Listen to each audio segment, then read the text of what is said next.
BJP प्रवक्ता महेश शर्मा जो हैं वो हमारे साथ जुड़े हुए हैं। महेश जी, आपका बहुत स्वागत। अमित तावरे हैं, कांग्रेस प्रवक्ता हैं। अमित, आपका बहुत स्वागत।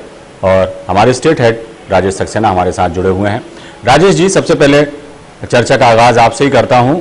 ये जो दौरा है ज्योतिरादित्य सिंधिया का, वो वैसे तो सिंधिया हमेशा से ही आते रहे हैं भोपाल और उनके दौरे होते रहे हैं, लेकिन इस बार क्या कुछ विशेष है और जिसको लेकर कई तरह की कयास, कई तरह की अटकलें लगाई जा रही थी।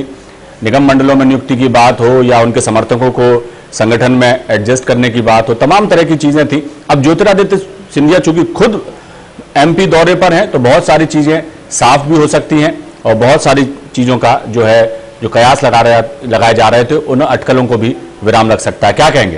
देखिए अविनाश जी, सीधे तौर पर उस मुद्दे पर आते हैं जिसका जिक्र आपने किया है कि ज्योतिरादित्य सिंधिया का ये दौरा है अपने आप में खास है।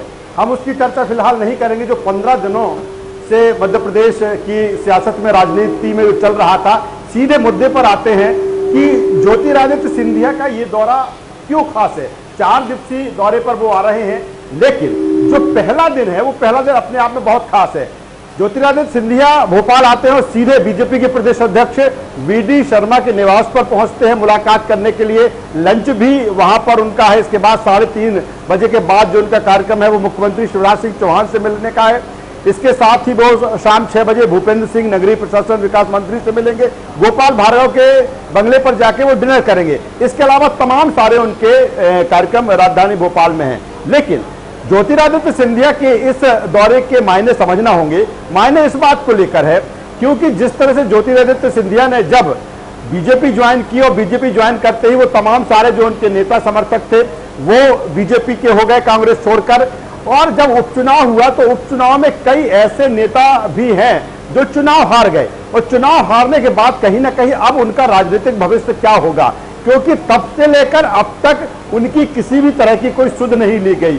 और मुझे लगता है कि ज्योतिरादित्य सिंधिया के सामने सबसे बड़ी समस्या यही है, क्योंकि ज्योतिरादित्य सिंधिया जिस तरह के नेता हैं, अगर उनका कोई है तो पूरा वो उनके साथ में जो वादा है, वो पूरी जो दोस्ती है, वो संबंध है, पूरी तरीके से निभाते हैं। और यही कारण रहा है अविनाश जी कि जब ज्योतिरादित्य सिंधिया को लेकर ये कांग्रेस में उनके समर्थकों को लगा कि उनके साथ न्याय नहीं हो रहा है तो उनके समर्थक मैदान में कूद पड़े और यहां तक कह दिया कि उन्हें अपने भविष्य की चिंता नहीं है, वो तो महाराज जी के साथ में है। लेकिन फिर महाराज जी का भी ये उत्तरदायित्व बनता है कि जो उनके साथ में कहीं ना कहीं उनके साथ में अगर न्याय नहीं हो रहा तो वो आगे आए। और मुझे लगता है कि ये तमाम सारी चीजें हैं, इसी को लेकर लगातार जो बैठकों का दौर चला, जो बातचीत का दौर चला और उसमें ज्योतिरादित्य सिंधिया ने कहीं ना कहीं जो अपने बिल्कुल समर्थक हैं उनको बीजेपी में क्या, कहां पर क्या एडजस्टमेंट हो सकता है उसके लिए बात की। और यही कहा कि देर रात जिस तरह से जो कार्य समिति घोषित की गई उसमें तकरीबन 62 से 63 ज्योतिरादित्य सिंधिया के समर्थक है। इसके अलावा अगर बात करें तो अभी निगम मंडलों में नियुक्तियां होना है, अभी लंबे पद उसमें खाली पड़े हैं, तकरीबन 80 से 90 पद होते हैं, उनको भरना है। और ज्योतिरादित्य सिंधिया चाहते हैं कि उनके ऐसे नेता जो कभी विधायक थे, 2018 चुनाव में लड़े थे, उपचुनाव में हार गए, उन्हें निगम मंडलों में एडजस्ट किया जाए या फिर किसी न किसी तरीके से उनको पार्टी मुख्य धारा में लाया जाए। और यही लगता है कि इसीलिए अविनाश जी ज्योतिरादित्य सिंधिया का जो दौरा है खास है। जी बिल्कुल, आपके पास लौटूंगा। अमित तावरे के पास चलता हूं। अमित, किस तरह से देखते हैं इस कवायद को?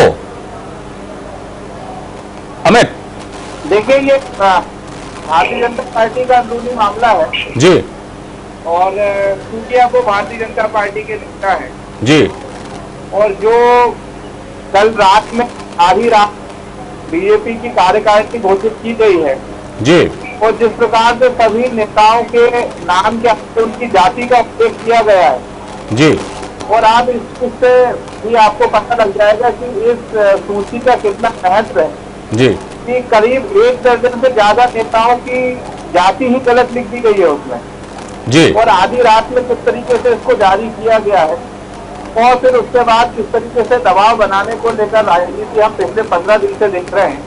गृह मंत्री जी से प्रदेश अध्यक्ष जी मिलते हैं, विधानसभा अध्यक्ष जी मिलते हैं, मीडिया के द्वारा खबरें पड़ती हैं कि नेतृत्व परिवर्तन हो रहा है। उसके बाद आज भारतीय जनता पार्टी के एक नेता आते हैं तो कहीं ना कहीं ये दबाव की राजनीति, तोल मोल की राजनीति जो हम लगातार शुरू से कह रहे हैं जी वो आप और सबको दिख रही है, क्योंकि जो नेता जो चुनाव हार गए हैं जी कहीं ना कहीं अब वो लगातार अपने नेता के ऊपर दबाव बना रहे हैं। ये पद की, जैसा कि आपने कहा कि निगम की नियुक्ति, मंडल की नियुक्ति, और आप देखिए यदि अध्ययन करेंगे कि कल जिन सदस्यों को प्रदेश का सदस्य बनाया गया है भाजपा के संगठन में, जी वो कांग्रेस में उनका कितना सम्मान था। वो प्रदेश के उपाध्यक्ष हुआ करते थे, कोई प्रदेश के महामंत्री हुआ करते थे, कोई प्रदेश कांग्रेस के प्रवक्ता हुआ करते थे। आज मात्र वो प्रदेश भाजपा कार्यकारिणी के सदस्य बनकर रह गए हैं। अब क्योंकि ये भारतीय जनता पार्टी का अंदरूनी मामला है। चलिए अमित आपके पास जोड़ूंगा। महेश, आपके पास आता हूं। ये जिस तरह से अमित जी बोले कि जो बड़े बड़े पदों पर थे कांग्रेस में जब थे वो नेता, लेकिन आज सिर्फ सदस्य बनकर रह गए। और भी कई बातें हैं। अब ज्योतिरादित्य सिंधिया के समर्थकों को यदि एडजस्ट किया जाता है पदों पर या निगम मंडलों में, या जिस तरह की बातें की जा रही हैं, ऐसे में जो समर्पित कार्यकर्ता हैं भारतीय जनता पार्टी के, वो कहीं ना कहीं अपने आप को उपेक्षित समझ सकते हैं। इस तरह की कोई बातें हैं क्या? जी देखिए अविनाश जी, सर्वप्रथम तो आपको ये बताना चाहता हूँ कि कोई किसी का समर्थक नहीं है। ये भारतीय जनता पार्टी में प्रत्येक कार्यकर्ता भाजपा का समर्थक है जी, प्रदेश के विकास का समर्थक है, राष्ट्र के स्वाभिमान का समर्थक है, जी। और निश्चित रूप से उसी दिशा में प्रत्येक कार्यकर्ता काम करता है। जी। जहाँ तक बात है भारतीय जनता पार्टी किस कार्यकर्ता का कब और कहाँ उपयोग करेगी, ये पार्टी का शीर्ष नेतृत्व तय करता है जी। लेकिन और इसके साथ ही सिंधिया जी हमारे वरिष्ठ नेता हैं और आज वहाँ दौरे पे आए हैं। निश्चित रूप से मेल मुलाकात परंपरा है, संवाद हमारी परंपरा है। ये कांग्रेस नहीं है। कांग्रेस में एक मंच साझा करने के लिए कितने नेताओं को एकजुट करने के लिए कैसे कैसे प्रयास करने पड़ते हैं, ये हम सबको विदित है। पूरी जनता को बड़ी बात जाती है कि एक नेता मंच शेयर करने को राजी नहीं होते, एक दूसरे के चेहरे देखने को पसंद नहीं करते। हमारे यहाँ मेल मुलाकात हो रही है तो कांग्रेस के पेट में दर्द क्यों? कांग्रेस को तो मुझे लगता है अपना घर देखना चाहिए। आज जितिन प्रसाद भी हो गए हैं हम भारतीय जनता पार्टी में शामिल। जी सिंधिया जी को इन्होंने पहले ही जिस प्रकार से गवाया है, ये बहुत अच्छे ढंग से जानते हैं क्या उनके साथ दुर्व्यवहार किया था। आज आप देखें सचिन पायलट का बयान कल ही आया है, तो कांग्रेस अपना घर देखे। कांग्रेस पार्टी पूरी तरीके से बिखराव की ओर है। जी अमित, ये जो है सवाल कांग्रेस पर इस वक्त काफी उठ रहा है, उसके नेतृत्व पर उठ रहा है कि क्यों आखिर जो ये टूट फूट का जो है सिलसिला चल पड़ा है कांग्रेस में। बहुत सारे नेता जो हैं बीजेपी की तरफ आ रहे हैं। ज्योतिरादित्य सिंधिया उसमें से एक उदाहरण है। ज्योतिरादित्य सिंधिया के साथ उनके समर्थक जो हैं, उन्होंने अपना मंत्री पद त्याग करके जो है उनके साथ वो बीजेपी में शामिल हुए। अब जितिन प्रसाद आ गए हैं बीजेपी में। सचिन पायलट है, वो भी, उनका भी मोह भंग होता दिखाई दे रहा है। तो आखिर वजह क्या है? नेतृत्व की कमी है या सही ढंग से उनकी बात नहीं सुनी जाती पार्टी फोरम पे? क्या वजह है कि इस तरह से जो है कांग्रेस से मोह भंग हो रहा है बड़े नेताओं का? जी देखिए, ये इस तरीके से भाजपा को फिर कैडर बेस्ड पार्टी कहते हैं ये लोग। जी, संगठन ही सर्वोच्च ये है वो है, ये सत्ता की हवस है। पिछले 2 साल पहले जब एक नारा चलता था कि माफ करो महाराज हमारे नेता शिवराज, जी, आज वही नेता जो है वो महाराज के आगे उनके कार्यक्रमों में दरियां बिछा रहे हैं, उनके लिए खाने की प्लेटें सजा के रखे हुए हैं। मात्र ये सत्ता के कारण है। जिस दिन जी जी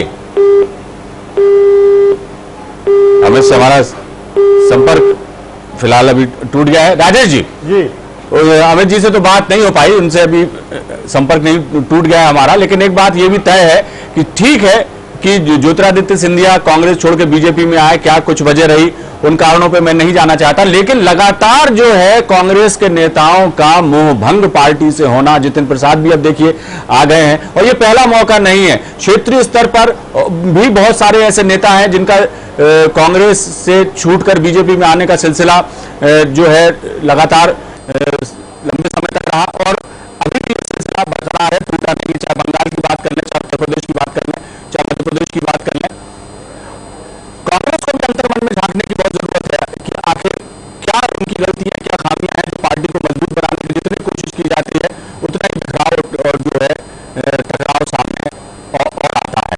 जी देखिए, अविनाश जी, जिस से आपका सवाल है, इसमें मैं दो चीजें मान सकता हूँ। एक तो का सिंधिया का जो एमपी दौरा है, दूसरी तरफ आप जिस तरह से बात कर रहे हैं कि जतिन प्रसाद जिस तरह से कांग्रेस का दामन छोड़ बीजेपी में शामिल हुए हैं, निश्चित तौर पर कहीं ना कहीं कांग्रेस जिस संक्रमण काल से गुजर रही है, एक बड़ी चुनौती है कांग्रेस के सामने लंबे समय से रही है कि अपने नेताओं को, खासतौर पर युवा नेताओं को वो साथ कर नहीं रख पा रही है। ज्योतिरादित्य सिंधिया को लेकर भी ऐसा ही हुआ, जतिन प्रसाद को लेकर भी ऐसा ही हुआ, उन्होंने भी बीजेपी ज्वाइन कर ली। और दूसरी तरफ सचिन पायलट की हम बात करें तो उनकी नाराजगी पहले हमने देखी, आज फिर जिस तरह से उनकी नाराजगी सामने आई है, तो कहीं ना कहीं कांग्रेस के लिए एक बड़ा सवाल है। लेकिन मैं आता हूं वापिस अमरनाथ जी ज्योतिरादित्य सिंधिया के एमपी दौरे को लेकर। जिस तरह से महेश जी बात कर रहे थे कि रीति नीति की बात कर रहे थे और ये बात कर रहे थे कि एक जो भी आ जाता है वो एक आम कार्यकर्ता के तरह वो काम करता है और उसको इस तरह की कोई पद की लालसा नहीं होती।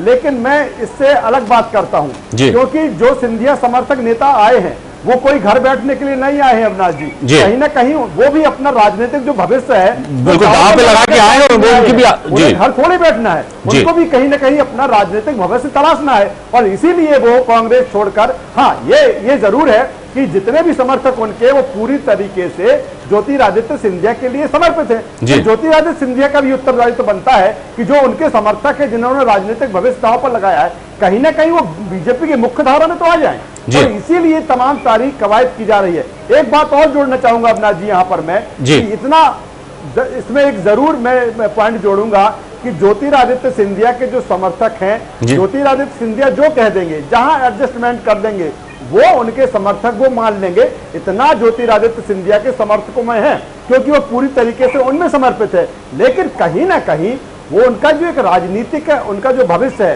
राजनीति की जो एक्सरसाइज है, उनको लगता है कि वो बनी रहे। और इसीलिए बहुत से ऐसे नेता हैं, इमरती देवी चुनाव हार के बैठ गई हैं, उनके पास कुछ काम ही नहीं है करने के लिए पार्टी में, बीजेपी में कोई उनके ऊपर जिम्मेदारी नहीं है। ऐसे तमाम सारे नेता हैं और इसीलिए मुझे लगता है कि जिस तरह से अभी जो कार्य समिति की सूची जो आई है, कार्यकारिणी आई है, उसमें तमाम सारे एडजस्टमेंट हुए हैं और ये बताने की कोशिश इसमें है ज्योतिरादित्य सिंधिया की तरफ से कि नहीं, आप पार्टी के एक जिम्मेदार, आप पार्टी के नेता हैं, कार्यकर्ता कहती है पार्टी, ठीक है कार्यकर्ता है, लेकिन आपको एक उत्तरदायित्व तो एक जिम्मेदारी दी गई है। और ऐसा ही निगम मंडल में चाहते हैं कि निगम मंडल में जो नियुक्तियां होंगी उसमें सिंधिया समर्थकों का दबदबा रहे, जिससे कहीं ना कहीं वो अपने राजनीतिक भविष्य है उसको यहाँ से संभाल सके। और मुझे लगता है यही चीजें जो है काफी अहम है।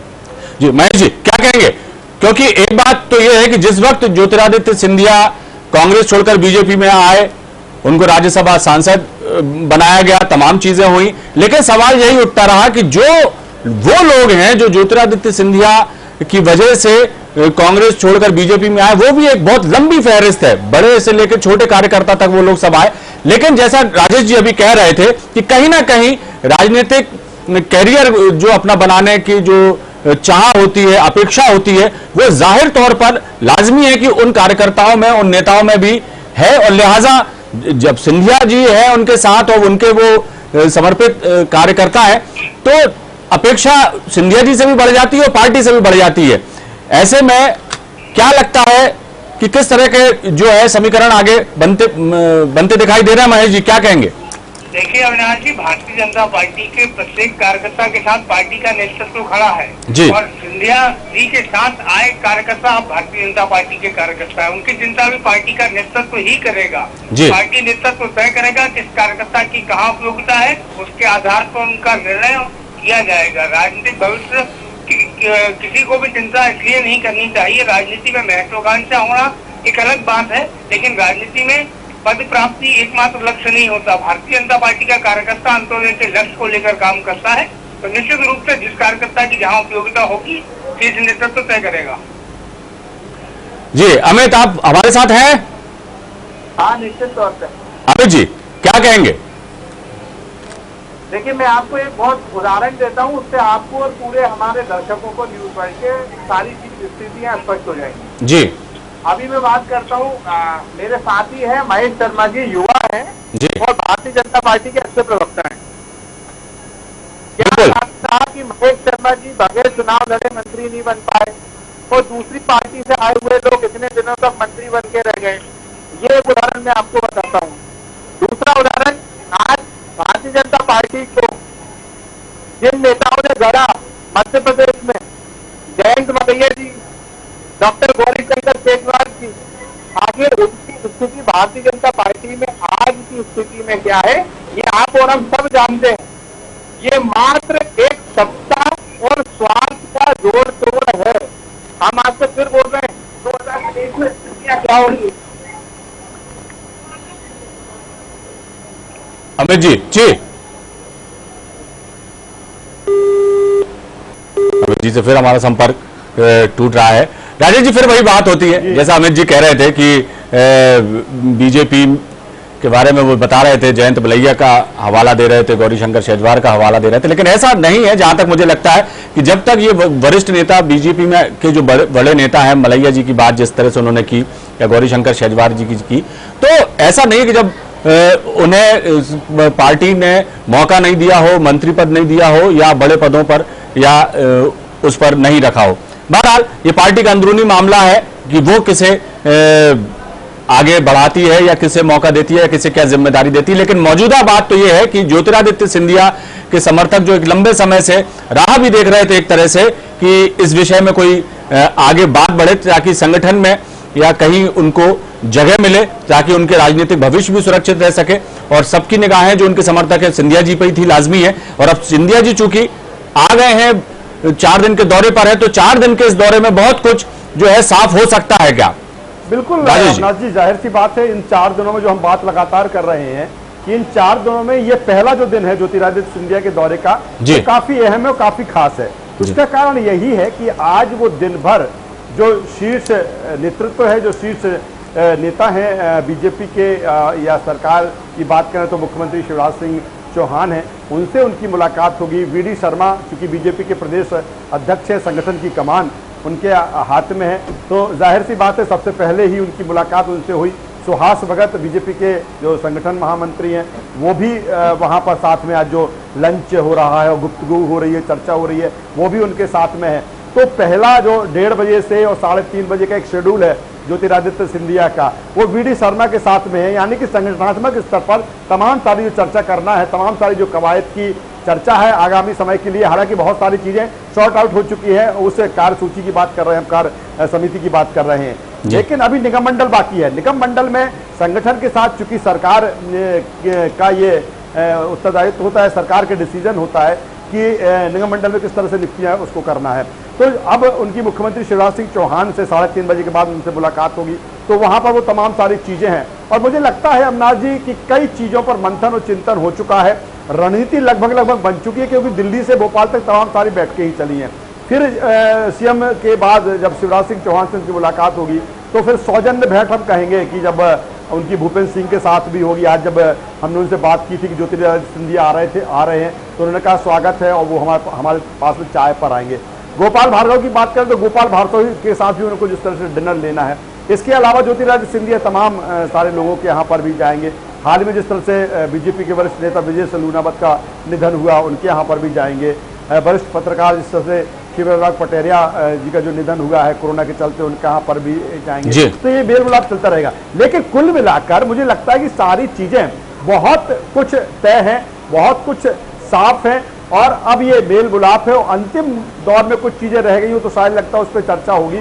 लेकिन मैं फिर वही बात कहूंगा, मैं महेश जी जो बात कर रहे थे, ठीक है, युवा नेता है, बीजेपी के युवा प्रवक्ता है, उनकी भी कुछ मजबूरियां रहती हैं बातचीत करने में, बोलने में, क्योंकि एक तय होता है पूरा कुछ जब बातचीत होती है उसको लेकर, तो वो उस हिसाब से बोल रहे हैं। लेकिन जिस कार्यकर्ता शब्द का बार बार इस्तेमाल हो रहा है, बिल्कुल सही है कि बीजेपी में जो भी नेता होता है वो उसको एक कार्यकर्ता ही कहा जाता है। मुख्यमंत्री शिवराज सिंह चौहान भी कहते हैं कि मैं एक कार्यकर्ता हूं, मुख्यमंत्री बाद में हूं।